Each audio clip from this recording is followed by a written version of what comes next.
Welcome back to the show, everybody. Check out these headlines. There's a lot happening for crypto on the Hill in D.C. We got that and so much more. Somebody roll that beautiful intro.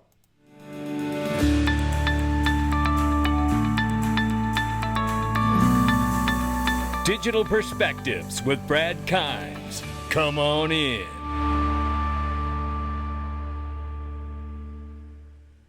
Welcome back to the show. You can follow us on YouTube, Twitter, and digperspectives.com for exclusive content. Right now, 2.7 trillion market cap for crypto. The market's off by 2.7%. 69,600 plus for Bitcoin, 3,600 plus for Ethereum right now, 111 billion plus market cap for Tether.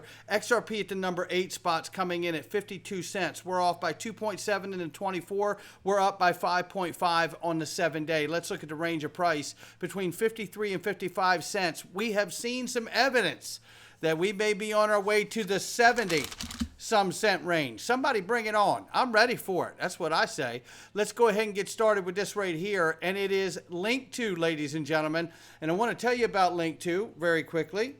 Link2 is the best home for private equity in the world. What is private equity very quickly? It is the ability to buy shares of a company before it has some form of a public exit.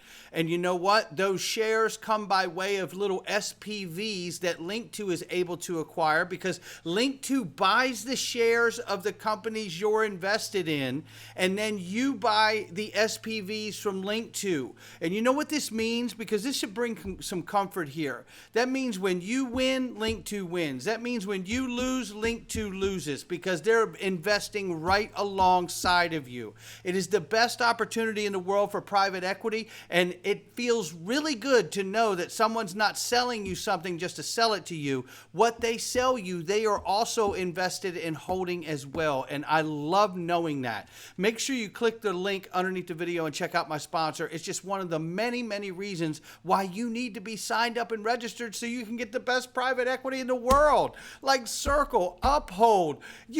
Look, the list goes on and on. Ripple. But how much longer will all of this stuff be available?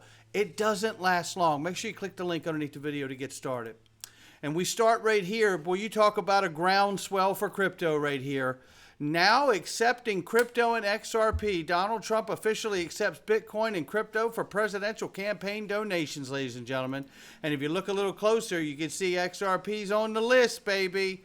There you have it. Shout out to Chad for zooming in on that one. And right here, presidential candidate Robert F. Kennedy Jr., who we like a lot here too, is supportive of crypto, says he buys $24,000 worth of GameStop, and he says he supports the retail rebellion. Shout out to Roaring Kitty, boys. He really started something there. This here from Cody Carbone. Let's take a listen. This buckles down right here, ladies and gentlemen. I tell you, shout out to Cody Carbone and all the hard work that the Digital Chamber are doing collectively together. It's phenomenal, the level. I don't know how they do it, to be honest with you. And I'm in awe of everything that they are all doing together. There's so many of them working so hard for all of us. That is the absolute truth. I've seen it firsthand. He says here, the SEC chair, Gary Gensler, releases statement rambling that the FIT21, which aims to end the SEC regulation by enforcement regime through clarity and provides robust investor disclosures, is bad because it falls counter to Gary Gensler's anti-crypto PR tour. Yeah. He goes on to say most of the critique here is against the 60-day timeline the commission has to review claims of sufficiently decentralized projects.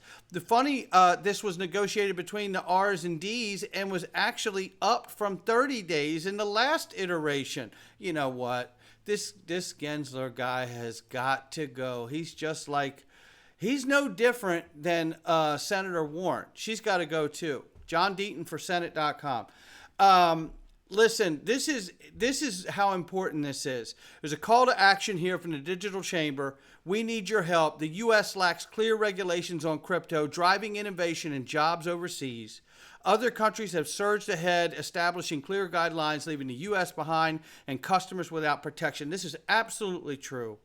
We need the Financial Innovation Act of the 21st century. It is endorsed by Ripple and multiple other industry leaders in this space.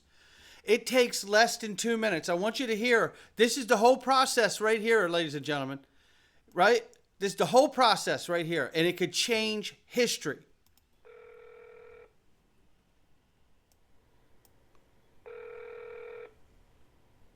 You've reached the United States Capitol switchboard.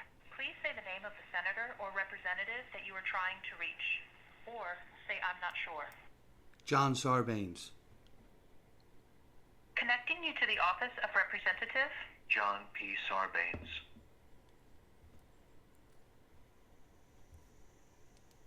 dialing.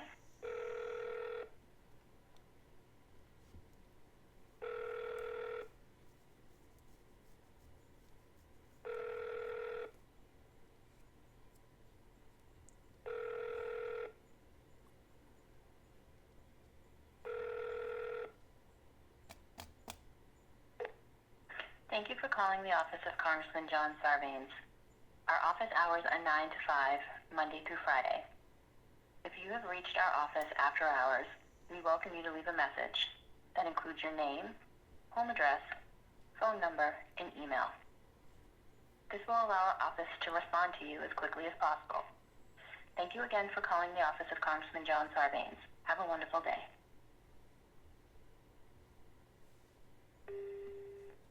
Hello, my name is Bradley Kimes.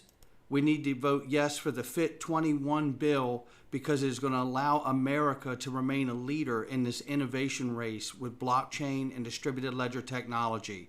Please vote yes for the FIT21 bill, the FIT21 Act. And by the way, you know, as a business owner, I represent a lot of people in the state of Maryland. You can reach me at, and there you have it, and I leave my number and information as they request. Here's the number, 202-224-3121. It takes less than 2 minutes for you to change the rest of the world and put the United States at the front of the line and remain a leader in this innovation race of the fourth industrial revolution. This is not a joke. Most people don't want, I don't want, what's it really going to do? Listen, I've been here before. I'm not into politics at all. But when politics meets at a crossroads with my pursuits and my goals and dreams, that's when I get involved. And guess what? It's time to get involved. Call this number. I'm asking you, please, call this number and politely search and ask for your congressman in your area. And just simply ask them, as I did, and then privately leave your information that they can contact you back should they want to follow up. This is not that difficult, and you'd be surprised because I am learning that it takes a very small amount of people to become the largest voice in the ear of the representative in your district. It doesn't take many people for them to start going, you know what? Okay, I'm going to listen to you 15 or 25 people because I haven't heard from anyone else. This is what happens. We have to close the gap on the disconnect. We have to do this.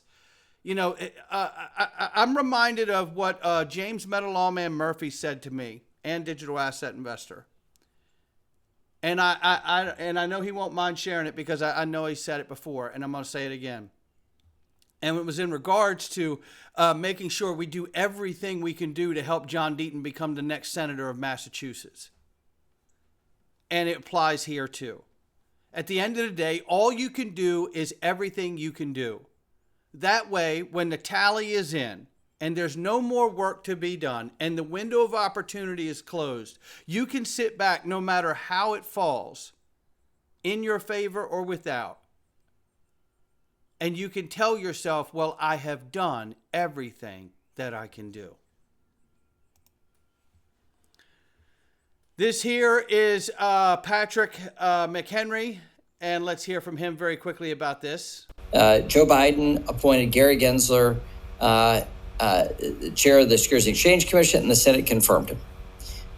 So you had Democrat senators that voted in favor of him to become the chair of the Securities and Exchange Commission, but you also had the president nominate him. So they can answer for that. The question now is on this larger bill on the Financial Innovation and Technology for the 21st Century Act, or FIT21 as we're calling it. This bipartisan bill we've marked up out of committee, both the House Agriculture Committee that deals with commodities and the House Financial Services Committee that deals with securities. We had bipartisan votes out of those committees, my committee of financial services that I chair, and the House Ag Committee in July of last year. I think it's more important what the president says about FIT21 this week than whether or not he vetoes SAB 121. If he vetoes SAB 121, as we expect, but says something positive about what we've done here that will help unlock innovation here in the United States, make sure that we keep pace in regulatory policy with Europe, with Japan, even with Hong Kong. This is that's going to be the bigger statement, I think, from the White House, and they're either going to be pro crypto or anti crypto, and they'll have to answer for it. They'll have to answer for it is right, because if they don't, we need to vote them out. Again, here's that call to action, ladies and gentlemen. It's got to be made, 202-224-3121. And you could ask and request your congressman's name, and they will direct you right to the line and give you a message. Or somebody may pick up the phone. They're probably open now after 9. But I want you to hear the mounting fight that has been going on for so long now, as Caitlin Long reveals under testimony that it was the White House that was behind Custodia's Bank recent denial for a Fed master account. It's despicable. Point 6. Multiple insiders came forward to tell us that the White House orchestrated the hit on the digital asset industry, including the denial of Custodia. And one insider gave us the name of the White House official who coordinated it. A few days later, Illinois Senator Dick Durbin attacked Custodia by name on the U.S. Senate floor. No one at Custodia has ever met either that White House official or Senator Durbin. This was all political and all coordinated. And you know what? And you have to ask yourself, why was that? You know why it was? This is the really, really hard part here. Because Custodia Bank is designed to not do fractional lending the way that the broken financial system currently does. And it has been said to Caitlin that we can't approve your bank charter because if we do, everyone will come to your bank because you're the only bank not doing fractional lending. And everyone will know that that is the soundest money on the planet at Custodia Bank. So, request denied. Think of it. It is the banks going, no. We don't want to come off this fractional lending, man. But see, that's the problem. We're moving from a debt-based system to an asset-backed system. And that's where the banks have a problem with all of this. Let's listen to Tom Emmer now, because there's another fight that's mounting too, ladies and gentlemen. And this is a very serious fight. And it is another act that's been introduced. It is the CBDC Anti-Surveillance State Act. Prevents this and defends against the ever-expanding government surveillance state. And this bill is even more important in my eyes. No doubt about this. 2-3 years ago, I would have said I felt like I was yelling into the woods. Today, I think you've got Republicans and Democrats alike who understand what we're dealing with. You can just, all you have to do is look at the Communist Party of China, or the Chinese Communist Party with the digital yuan, Charles. They literally are using that to track their citizens' purchases, their behaviors, and they are building social scores, which people can be evaluated on for different things in this country, for insurance, etc. Yep. We do not need, nor do we want, something that is inconsistent with our values. In this country, we believe in a person's right to self-determine. We believe in a person's right to privacy and be able to do business with whomever they want to do business with. That is not what a central bank digital currency would do. What we've simply said in this bill is, until our government can actually show us that it can emulate cash, be open, permissionless, and private with a capital P, Charles, you should not be creating any central bank digital currency through whatever part of the government, whether that's the Treasury or the Fed, whoever. Right. That's what it says. And it also requires them to come to Congress for an authorization if there comes a day that they think this is something they want to do. And we need that act to be clear that no matter who's in charge or in power, when they happen to come to Congress for that permission, that they don't have the ability to do something in that process that would encroach on our privacy, with a capital P, as Representative Tom Emmer says there, the House Majority Whip. Eleanor Tarrant says, moving to this now, SEC signals possible approval of anticipated Ethereum spot ETFs. While the SEC maintains outside political factors do not influence it, there's no doubt crypto has become an increasingly political issue in recent weeks. There's no question this has been a pivot here. And then here we see this also from Barron's. Just in, the SEC told exchanges it is leaning towards approving spot Ethereum ETFs. And then this is a list of the ETF applications for Ethereum. The 19B-4s from Van Eck, Fidelity, Franklin, ARK Invest, Grayscale, Invesco Galaxy. This is what's coming, ladies and gentlemen. And then this here from James Seifert. He said, update, it's happening. We have at least 5 of the potential Ethereum ETF issuers that have submitted their amended 19B-4s. And in the last 25 minutes, this was just yesterday evening, Fidelity, Van Eck, Invesco, Galaxy, ARK, and 21 shares, Franklin, all submitted their via CBOE. This is moving quickly, ladies and gentlemen. Watch out. You know, I floated this out the other day. It's like, you know, boy, they're really insistent on getting this ETH spot ETF done. And if that happens, I have to ask myself, okay, this is a whole new source of liquidity that's coming from a place that has not come from before. And that's important to recognize, because we know that at the same time, the U.S. government has decided to target Tether in some way. So now I start saying to myself, okay, well, Bitcoin spot ETFs got approved, and we've seen massive record amounts of volume of money flowing into that. Now we see the ETH spot ETFs potentially approved in just a day or so. And if that happens, there'll be a new source of liquidity flowing into ETH.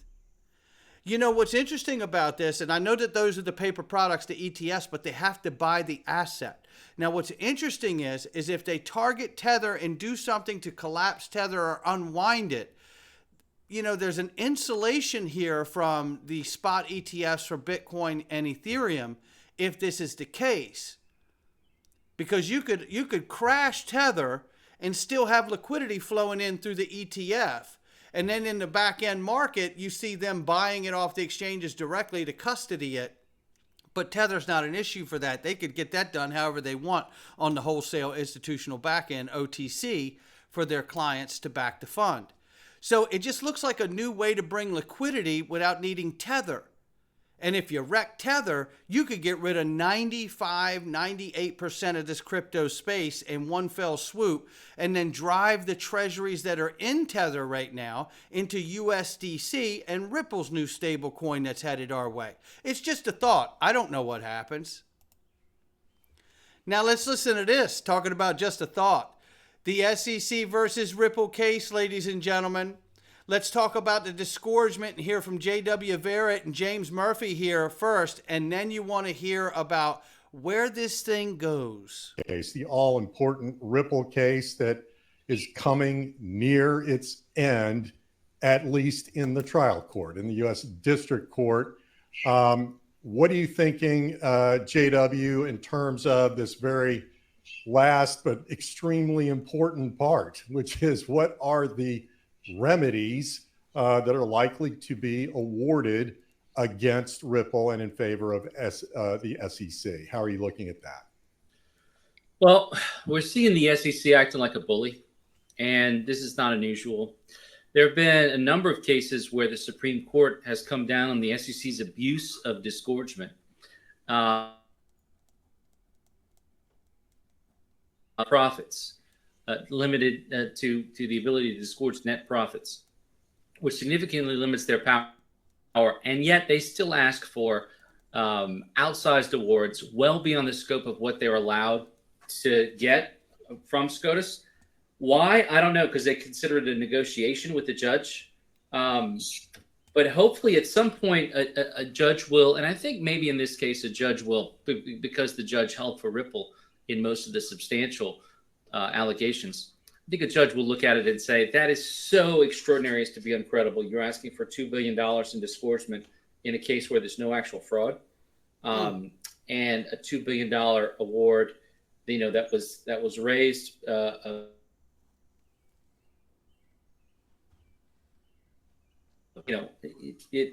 I have a lot of boys who play baseball, and when you whine to the umpire after you lose, it never goes well. And I think that's what we're seeing from the SEC, to be honest. Wow. And then one more clip from JW here you got to hear. He believes, as I do, SEC versus Ripple plus we are going the distance equals Supreme Court. Is when is this going to be over? So do you have any thoughts? It's fully submitted on this question of damages, which in my view is far, far, far simpler than massive, summary judgment cross motions with, thousands and thousands of pages. This is pretty much a legal issue. How are you thinking about when people should expect to hear from Judge Torres on the remedies? Here we go. Well, it seems like we're close to the end of the district case. We're not. This is only the. This is only the beginning of the end. This is the end of the beginning, because we got to go to the appeals court, and then we got to go to the Supreme Court, I think, ultimately for resolution of the questions here. There you have it right there.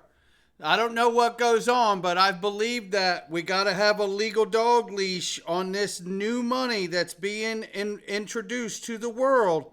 That's just how I've always seen it. And you know what? We're starting to see that might be the right way to look at it.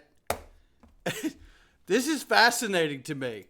Not financial advice from me or anyone else. Great way to support the channel is digitalperspectives.com. You can go there and click on the Freedom Zone, and for almost next to nothing, you can help support the channel, and we appreciate each and every one of you that do. No question about it. I will catch all of you on the next one. Not financial advice from me or anyone else.